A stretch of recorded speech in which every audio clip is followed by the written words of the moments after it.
inspired you to do a film of this type of project? You know, I was always sort of obsessed with death and love, and you know, wanted to sort of put those two themes together, and really more than anything talk about time. I think time has been something that I've been writing about for forever, and really interested in how people spend their time, and thinking of it as sort of, you know, the only commodity that we really have. I feel like all I have to give someone is my time, and you know, the only time I get upset with people is when they waste my time. And so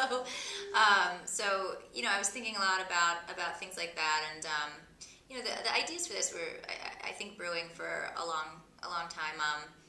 In the late '90s, there was that great sort of rash of end of the world movies that came out, and I remember seeing Deep Impact, and not really feeling too emotionally invested until the moment that Téa Leoni and her father were standing on the beach and the wave was coming, and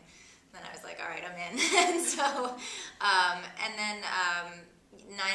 happened, and I'm from Jersey, and I was living in New York City for 2 years, and I moved to Los Angeles a week before, and I didn't know anybody there. I didn't have any friends or family or anything, and so you know, I found myself kind of stranded out there, and really desperate for human contact, and getting in touch with friends I hadn't been in touch with in a long time, trying to find an ex-boyfriend, and so that sort of stayed with me. The idea that you know, this huge global event that affected so many people could have such a small effect on, you know, my behavior and my relationships with people, and then before Nick and Nora's came out,